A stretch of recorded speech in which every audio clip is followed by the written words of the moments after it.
Hey, what's going on, everybody? Justin here at Trunkle Reads, and in this video, we're going to be doing a short book review on my first ever Napoleonic era book, and it's The Illustrious Dead, the terrifying story of how Typhus killed Napoleon's greatest army by Stephan Talty.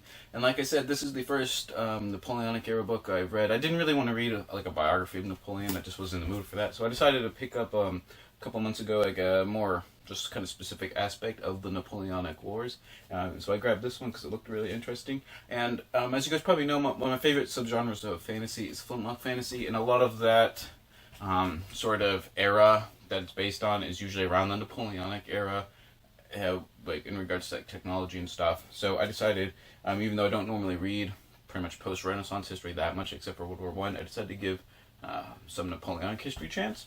And I definitely learned quite a bit. 'Cause like I said, I'm only vaguely familiar with sort of the Napoleonic era in general. What this book deals with specifically is basically Napoleon's Grand Armée that he assembled in early of 1812 to basically just try and take over Russia, which was one of the last continental powers that could oppose him.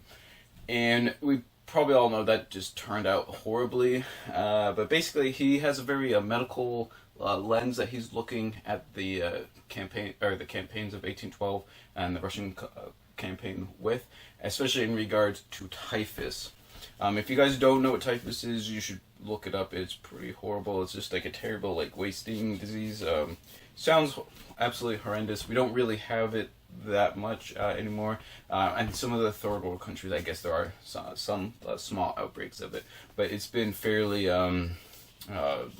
not eradicated, but it's just not prevalent now because we have like better hygiene and stuff than they obviously did kind of in basically military campaigns in the 1800s. But yeah, I definitely learned quite a bit.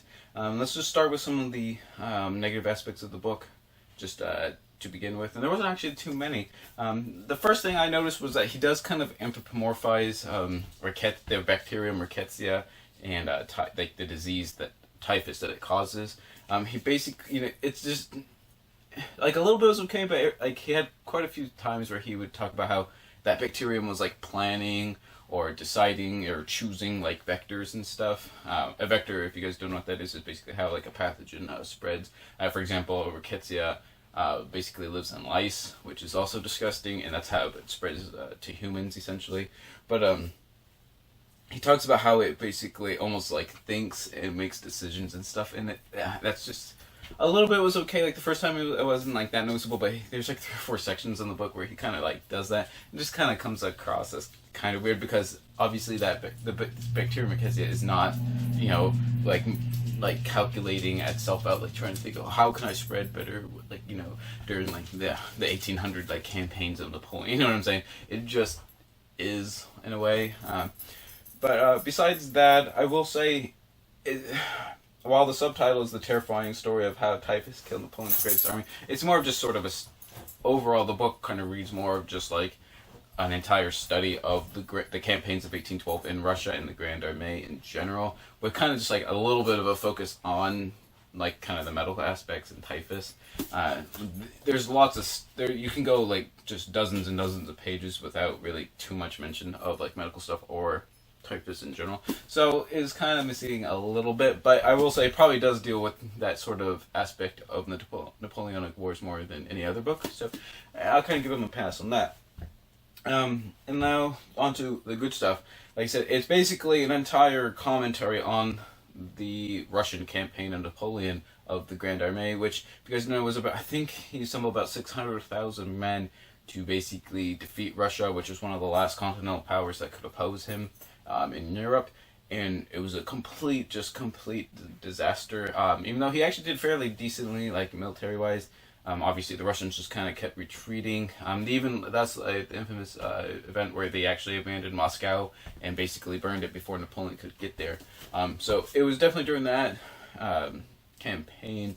But yeah, just the biting cold, the just ruthless like winter coming on, plus like lack of logistics and supplies, and then an outbreak of typhus throughout the just at the beginning of the campaign, just completely wasted away his army. I mean, and then when they come back, it's at like maybe 10%, if that, of the level that they went out with. So it's just a totally just horrible campaign, waste of like French lives, and actually a lot of these sort of other powers that he had drafted into his army.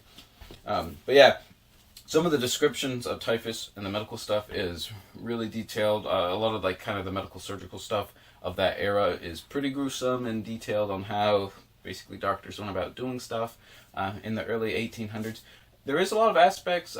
He has like little vignette chapters on basically the study of diseases and especially on like typhus throughout the book. So that was it was kind of cool, like learning about that and basically how slow the medical field was able to adapt to changing circumstances and differing evidence, things of that nature. So that was actually really cool. But he does deal a lot with like the military aspect of the campaign as well, which I thought was pretty cool. There wasn't like tons and tons of actual battles during the during the Russian campaign. Obviously, because the Russian strategy was basically to sort of exhaust them and just kind of let nature almost take its course, let the winter take its course against the Grand Armée, which is essentially what they did for the most part.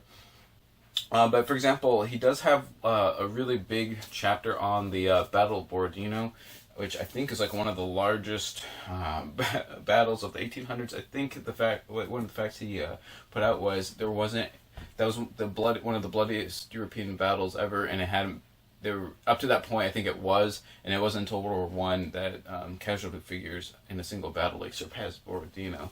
So it was pretty. He did do a pretty good job to talk about like the strategies of both the Russian Empire and Napoleon's empire. So that was really cool. He does do some tactical stuff, which is also appreciated. But yeah, like he does deal quite a bit with like the typhus and basically what the average person was like going through. For example, like on their retreat from Moscow, a lot of them had basically like obviously looted the city, taking like gold and just all kinds of valuable objects and jewels and weapons and cool stuff, basically, so they could sell it back home and make like a ton of money and go retire. But basically, the winter and the lack of food and everyone just dying of like typhus and other diseases and dysentery and stuff. Basically, they were talking about how entire like just basically chests of gold are basically just thrown over the side just because like no one can carry it. Like all the draft animals are dying, stuff like that. So it is like super brutal, basically what is going on. But I personally enjoy this because I've never learned pretty much anything specifically about the Napoleonic era. Overall, I really did enjoy this book. I learned quite a bit. But like I said, some of the wastage figures of basically the casualty rates and stuff is insane. A lot of the regiments and divisions and stuff had casualties once they actually retreated back into Allied Germany and stuff. I mean, they were literally at 90, 95, 97% casualty rates for individual like regiments and divisions. And it's just insane how... one of the things I did learn about this book is just the esprit de corps between the various units of Napoleon's army. Despite them being not all French, I mean, I think it was only about a third of this Grand Armée is French. Just tons of other nationalities involved. I mean, you got a lot of Poles, Germans and Italians and stuff, and Spaniards.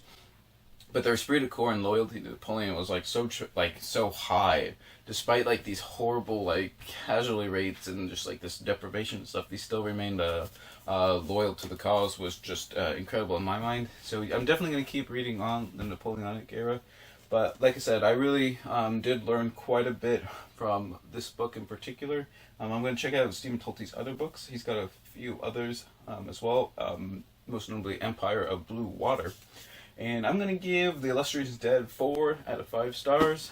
Tell me what you guys think. If you guys have read this book or some other Napoleonic era books, leave those in the comments down below. I definitely would like to see your recommendations on this era in history. And whatever you guys are reading, always remember, read victoriously.